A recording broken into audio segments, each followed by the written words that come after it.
In the following videos, I will demonstrate how to safely transfer in and out of bed and in and out of your vehicle. We'll also go over how to negotiate stairs and steps and how to walk with an assisted device. Hopefully these demonstrations will give you a better idea of how to move around safely and reduce the risk of falls. Now let's go over getting in and out of bed after total hip replacement or total knee replacement. If pain allows, try to get in and out of bed normally.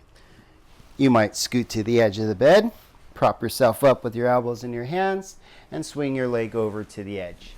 And when you're ready to get back into bed, just swing your legs back into bed. If you find that too uncomfortable and you need assistance, you can always use your hand to assist your surgical leg out of bed and back into bed. You can also use your non-surgical leg to assist your leg in and out of bed. And if you still find that too uncomfortable, ask your buddy for assistance. Now let's go over how to stand up and sit down after surgery. Be sure to have an assistive device available to you next to your bed. Scoot to the edge of the bed, and if necessary for comfort, place your surgical leg out in front of you. Push with at least one hand or both hands from the seat for stability. When you sit down, choose a seat that is above your knee but below your buttock for comfort. When you sit down, back up till your legs touch the seat, and again place your surgical leg out in front of you for comfort, and reach back with at least one hand or both hands for stability.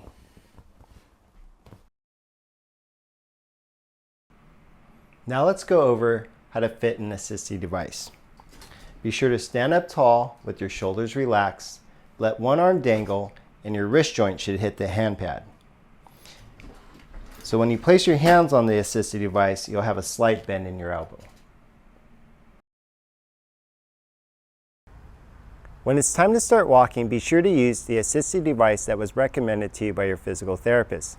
Typically, your surgeon will allow weight bearing as tolerated through your surgical leg. Be sure to emphasize good posture, heel to toe with smooth symmetrical strides. Now I'm going to review how to transfer to and from the toilet after total hip replacement surgery or total knee replacement surgery. First thing I want to do is back up to the back of my legs, touch the toilet.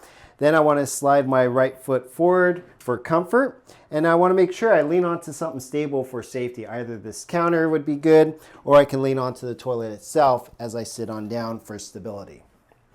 When I'm ready to get back up, again, I should push with something stable for safety.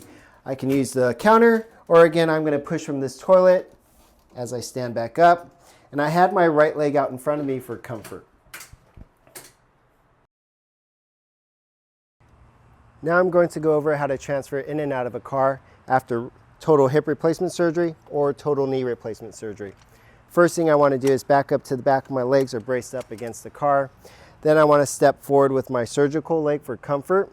Reach back with at least one hand for the seat for stability. I could reach back with my right hand here against the backrest of the seat, or I can reach back with both hands for stability.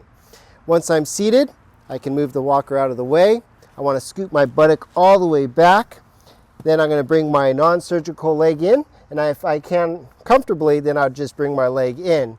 If that's too painful, I can use my upper extremities for support to bring my limb in and out of the car. Another option is you can use your non-surgical leg to lift your surgical leg in and out of the car. The easiest option, of course, would be just to have your buddy come lift your leg in and out of the car for you.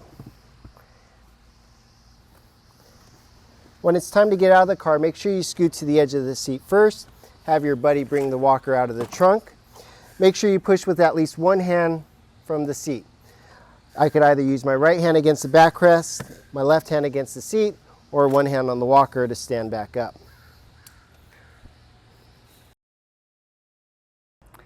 Now I'm going to go over how to go up and down 2 steps to enter the home after total hip replacement surgery or total knee replacement surgery. First thing I want to do is step up to the 2 steps. If the steps are small enough, I could put the walker up both those steps, or I could angle the walker and push down to stabilize it. I want to go up with a good non-surgical left leg. Put the walker on top of the 2 steps, go up with a good non-surgical leg. And then I can enter the home. If I should have to leave the home, I'm going to want to walk up to the edge of the 2 steps. And I'm going to want to angle the walker and have someone stabilize it for safety. I'm going to want to come down with the surgical right leg. Then when I'm coming down, I put the walker down and come down with the surgical right leg. That's one way of doing it with a walker. The other option is to use a cane. I could walk up to the edge of the 2 steps, put the walker on top, and use a cane for balance. And then I recommend holding on to either a banister or railing or a buddy for safety. I'm still going to want to go up with a good non-surgical left leg. Again, I'm holding my buddy. I'm going to go up with a good non-surgical left leg. Once I'm at the top of the 2 steps, I can use the walker and enter the home. If I should have to leave the home, again, I would want to walk up to the edge of the 2 steps, have my buddy put the walker at the bottom, at the base of the 2 steps, grab onto the cane, hold on to my buddy for safety. I'm going to want to put the cane down, followed by the painful leg down. Cane down, followed by the new surgical right leg. Once I'm at the bottom, have my buddy pass me my walker, and I can leave the cane at the 2 steps, and then I'm on my way again. You want to approach the stairs, get as close to the stairs as you can safely, and leave the walker for your buddy to bring up the stairs. You're going to want to hold on to a cane in one hand and a sturdy handrail in the other hand. You're going to want to go up with your good, strong, non-surgical leg, followed by the cane and your painful new surgical leg. Go up with the good non-surgical leg, followed by the cane and the new surgical leg.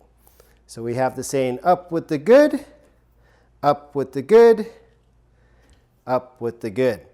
If you have to turn around mid-staircase, make sure you turn while holding onto the handrail. Once you're facing the handrail, you can switch hands, turn yourself around. When you come down, you're going to want to hold on to that sturdy handrail and the cane. You're going to come down with the cane first, followed by the painful surgical leg. Cane first, followed by the painful surgical leg. Cane first, painful surgical leg. So we have the saying, you want to come down with the bad first, come down with the bad first. Once you're down the stairs or at the top of the stairs, leave your cane at the handrail and have your buddy bring your walker. And then you're on your way.